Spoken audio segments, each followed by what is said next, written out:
Hello guys, welcome to my channel IQ100। আজ 25টা Indian পলিটির গুরুত্বপূর্ণ question নিয়ে এসেছি, যেটা WBCS প্রিলিমসে তোমাদের কাজে লাগবে। তাহলে শুরু করা যাক। প্রথম কোশ্চেন, সংবিধানের কোন সংশোধনীতে সমস্ত ভারতীয় নাগরিককে শিক্ষার অধিকার দেওয়া হয়েছে? Option A 73, option B 74, option C 86, option D 91।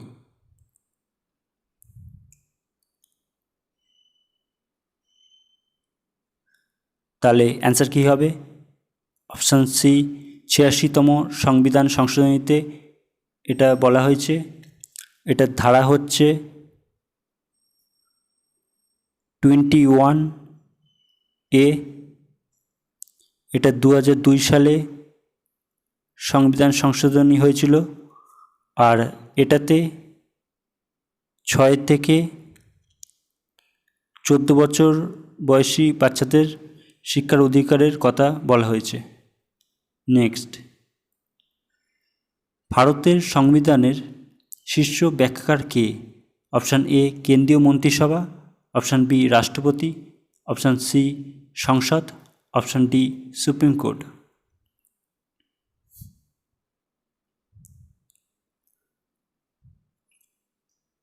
তাহলে অ্যান্সার কী হবে? Option D supreme court. Supreme কোর্টের চিফ জাস্টিস অফ ইন্ডিয়ার ধারা হচ্ছে 124 ধারাতে চিফ জাস্টিস অফ ইন্ডিয়ার কথা বলা হয়েছে। নেক্সট, পাবলিক অ্যাকাউন্টস কমিটির মোট সদস্য সংখ্যা কত? 15, 22, 7 নাকি 10?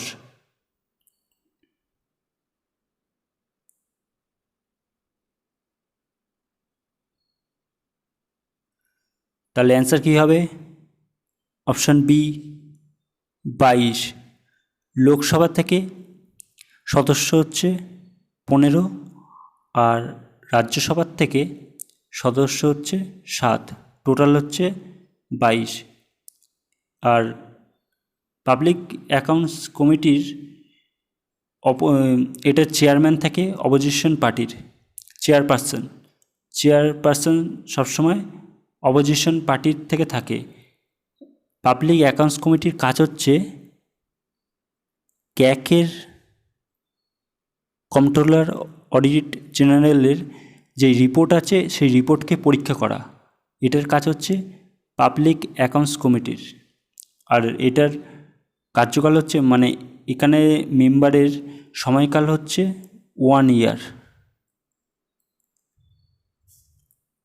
নেক্সট, পার্লামেন্টে কার সম্মতি ছাড়া কোনো অর্থবিল পেশ করা যায় না? এ ভারতের প্রধানমন্ত্রী, বি লোকসভার অধ্যক্ষ, সি ভারতের রাষ্ট্রপতি, ডি কেন্দ্রীয় অর্থমন্ত্রী।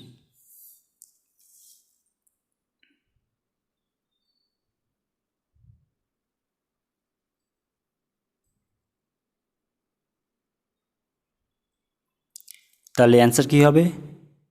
অপশান সি ভারতের রাষ্ট্রপতি। ভারতের রাষ্ট্রপতির সম্মতি ছাড়া অর্থবিল পেশ করা যায় না, আর অর্থবিল লোকসভাতে পেশ করা হয়। ভারতীয় সংবিধানের কোন ধারায় বলা হয়েছে রাষ্ট্রীয় অর্থানুকূল্য যেসব শিক্ষা প্রতিষ্ঠান পরিচিত হয়ে থাকে সেখানে কোনো ধর্মীয় শিক্ষা প্রদান করা যাবে না? Option A 25, option B 26, option C 27, option D 28।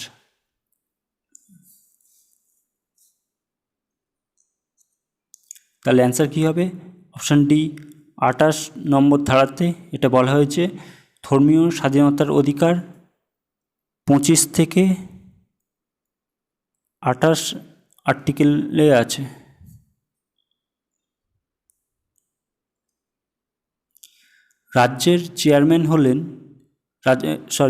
রাজ্যসভার চেয়ারম্যান হলেন বিরোধী দলের নেতা, রাষ্ট্রপতি মনোনীত সদস্য, সি ভারতের উপরাষ্ট্রপতি, ডি কোনোটি নয়।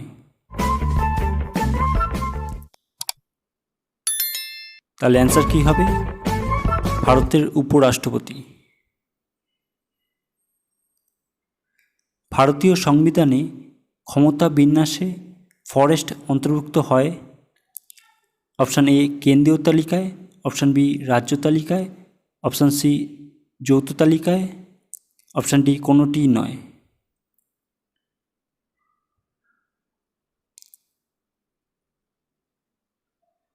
তাহলে অ্যান্সার কী হবে? অপশান সি যৌথ তালিকায়। কনকার্ন লিস্টের মধ্যে থেকে মেনলি তিনটে এক্সামে জিজ্ঞেস করা হয়। একটা হচ্ছে ফরেস্ট, দুই হচ্ছে এডুকেশন, আর তিন হচ্ছে টেট। এই তিনটি কনকার্ন লিস্টের মধ্যে অন্তর্ভুক্ত করা আছে। ভারতের হেড অফ স্টেট কে? এ রাষ্ট্রপতি, বি প্রধানমন্ত্রী, C speaker, D supreme court.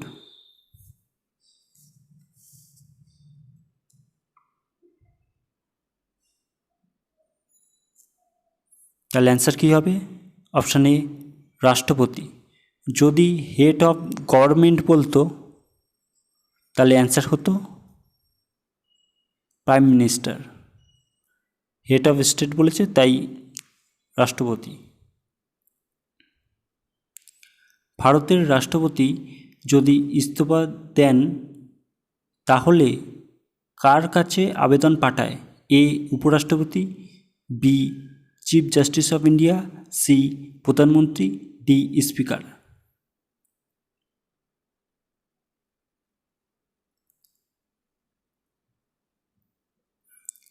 তাহলে অ্যান্সার কী হবে? অপশান এ উপরাষ্ট্রপতি। আবার উপরাষ্ট্রপতি যদি রিজাইন দেয় তাহলে তাহলে কার কাছে দেবে? সেটা হচ্ছে রাষ্ট্রপতির কাছে দেবে। কোন ধারাতে লেখা আছে প্রেসিডেন্টকে ইমপিচমেন্ট করার পদ্ধতি? Option A 52, option B 55, option C 61, option D 72।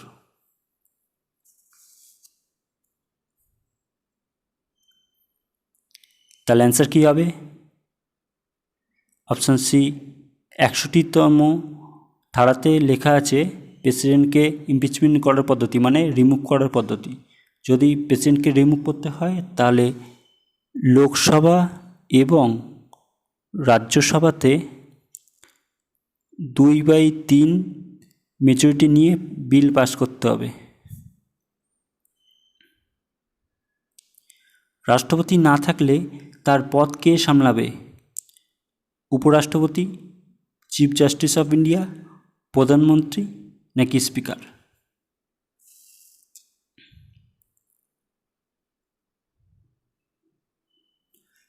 তাহলে অ্যান্সার কী হবে? অপশান এ উপরাষ্ট্রপতি। রাষ্ট্রপতি না থাকলে প্রথমে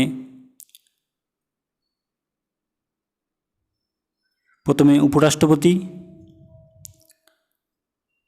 প্রথমে ভাইস প্রেসিডেন্ট, তারপর চিফ জাস্টিস অফ ইন্ডিয়া। যদি চিফ জাস্টিস অফ ইন্ডিয়াও না থাকে তাহলে সিনিয়র মোস্ট যে জাজ আছে, মানে বয়স্ক যে জাজ আছে, সে হচ্ছে রাষ্ট্রপতির পদ সামলাবে। রাজ্যপালকে কে নিয়োগ করেন? রাষ্ট্রপতি, হাইকোর্টের প্রধান বিচারপতি, সুপ্রিম কোর্টের প্রধান বিচারপতি নাকি প্রধানমন্ত্রী?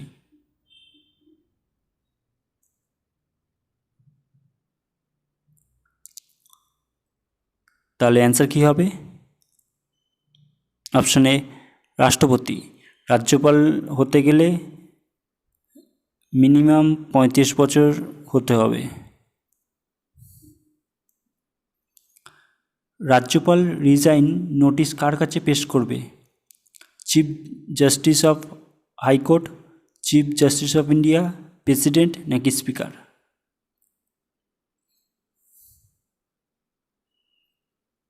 তাহলে অ্যান্সার কী হবে?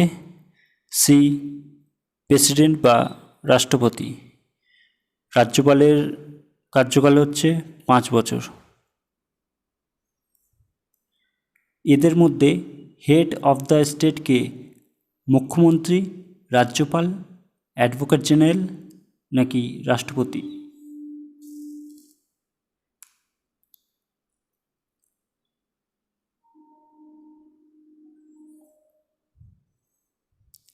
তাহলে অ্যান্সার কী হবে?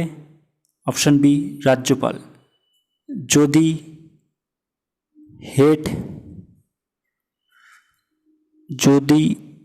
হেড অফ দ্য স্টেট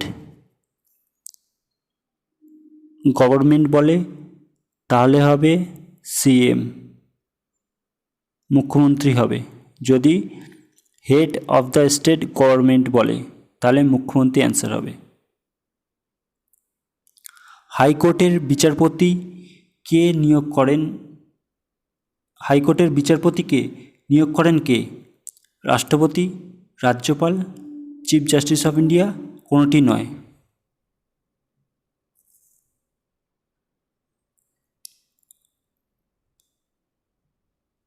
তাহলে অ্যান্সার কী হবে? রাষ্ট্রপতি। রাষ্ট্রপতি অ্যান্সার হবে। কিন্তু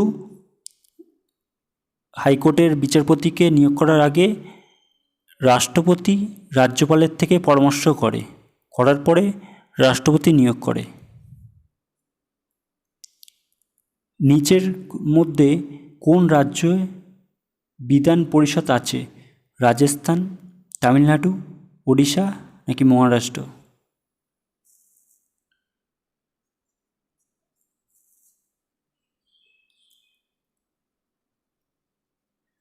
তাহলে অ্যান্সার কী হবে? Option D, Maharashtra. কোন কোন রাজ্যে বিধান পরিষদ আছে? প্রথমে হচ্ছে অন্ধ্রপ্রদেশ, মহারাষ্ট্র, বিহার, উত্তরপ্রদেশ, কর্ণাটক আর তেলেঙ্গানা। টোটাল 6টা রাজ্যে। কোন তালিকায় অ্যান্টি ডিফেকশন লর উল্লেখ আছে? Option A 9, option B 10, option C 11, option D 12।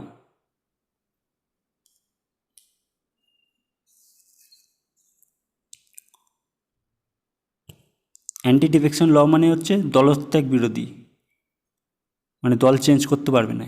এটা হচ্ছে অপশান বি। 10 নম্বর শিডিউলে এটা লেখা আছে। যদি 11তম শিডিউল বলে এটা হচ্ছে পঞ্চায়েতে রাজের ব্যাপারে লেখা আছে, পঞ্চায়েত। আর যদি 12তম শিডিউল বলে তাহলে হচ্ছে মিউনিসিপ্যালিটি।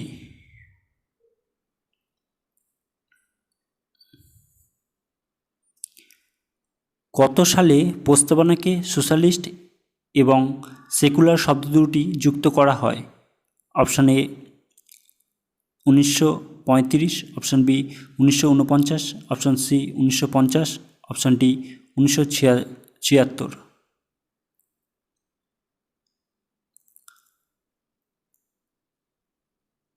তাহলে অ্যান্সার কী হবে?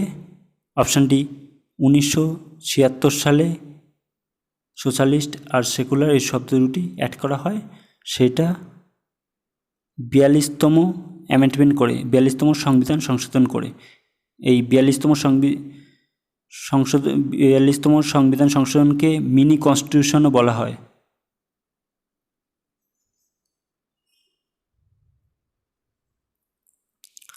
কনস্টিটিউশন অ্যাসেম্বলির প্রথম মিটিং 9/12/1946 সালে হয়েছিল।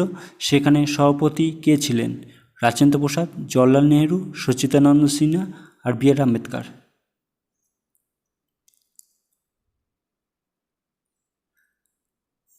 তাহলে অ্যান্সার কী হবে? অপশান সি, সচ্চিদানন্দ সিনহা। আর 11/12/1946 সালে যেটা যখন মিটিং হয়েছিল তখন রাজেন্দ্র প্রসাদ সভাপতি হয়েছিল। ইনি ছিলেন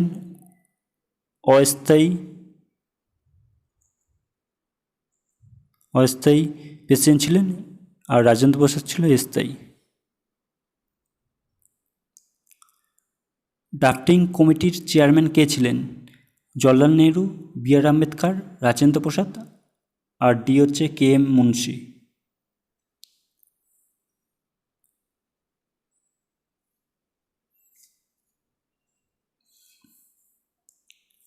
তাহলে অ্যান্সার কী হবে? Option B, BR Ambedkar. Drafting কমিটির প্রস্তুতির কাজ শেষ হয় কবে? 29/8/1947। 29শে আগস্ট 1947 সালে ড্রাফটিং কমিটির প্রস্তুতির কাজ শেষ হয়। প্রস্তাবনা কোন দেশ থেকে নেওয়া হয়েছে? USA, UK, কানাডা নাকি আয়ারল্যান্ড?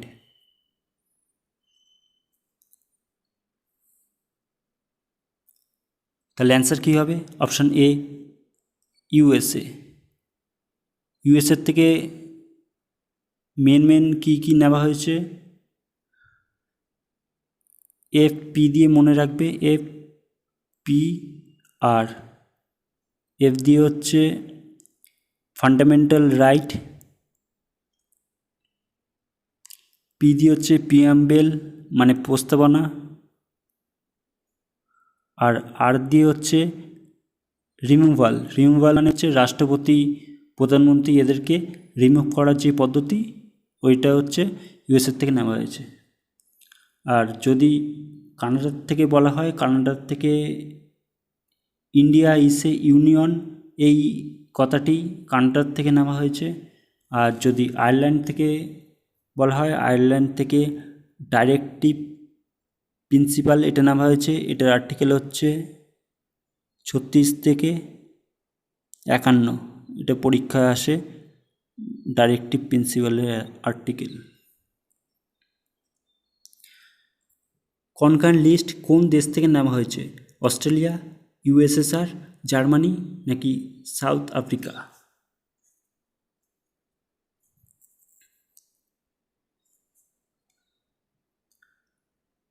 তাহলে অ্যান্সার কী হবে? অপশান এ, অস্ট্রেলিয়া। USSR থেকে নেওয়া হয়েছে ফান্ডামেন্টাল ডিউটিস, আর জার্মানির থেকে নেওয়া হয়েছে ইমার্জেন্সি, জরুরি অবস্থা নেওয়া হয়েছে, আর সাউথ আফ্রিকার থেকে নেওয়া হয়েছে সংবিধান সংশোধন করার পদ্ধতি, অ্যামেন্ডমেন্ট। 368 আর্টিকেলে আছে। ভারতের প্রথম ভাষাভিত্তিক রাজ্য কোনটি? রাজস্থান, মহারাষ্ট্র, তামিলনাড়ু নাকি অন্ধ্রপ্রদেশ?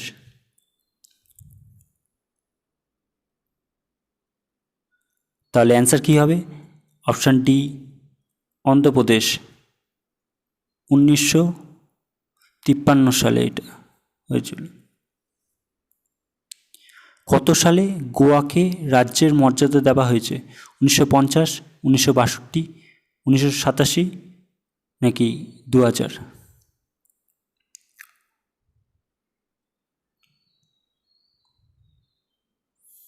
তাহলে অ্যান্সার কী হবে? অপশান সি, 1987 সালে গোয়াকে রাজ্যের মর্যাদা দেওয়া হয়েছে। কততম রাজ্য হয়েছে? 25তম।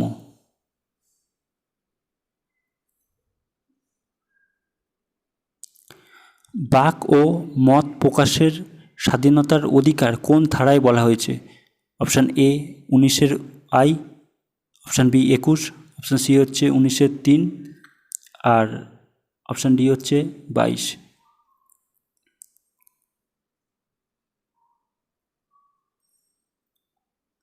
তাহলে অ্যান্সার কী হবে? 19-এর সাবসেকশন 1।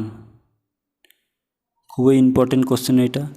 বাক আর মত প্রকাশের স্বাধীনতার অধিকার, এটা 19 থেকে 22 নম্বর ধারাতে স্বাধীনতার অধিকার লেখা আছে। আর 19-এর 3-এ কী লেখা আছে? সংঘ ও ইউনিয়ন গঠনের অধিকার, এটা লেখা আছে। সংঘ আর ইউনিয়ন গঠন করতে পারবে, সেটা হচ্ছে 19-এর 3-এ লেখা আছে। ভিডিওটি কেমন লাগলো তোমরা লাইক কমেন্ট করে জানাবে। যদি আমার চ্যানেলে নতুন দর্শক হয়ে থাকো তাহলে একটা সাবস্ক্রাইব করে দেবে। এরপরে আরও ইন্ডিয়ান পলিটির কোশ্চেন নিয়ে আসবো, যেগুলো বারবার পরীক্ষায় আসে, সেইগুলো তোমরা সাবস্ক্রাইব করে রাখো। ধন্যবাদ।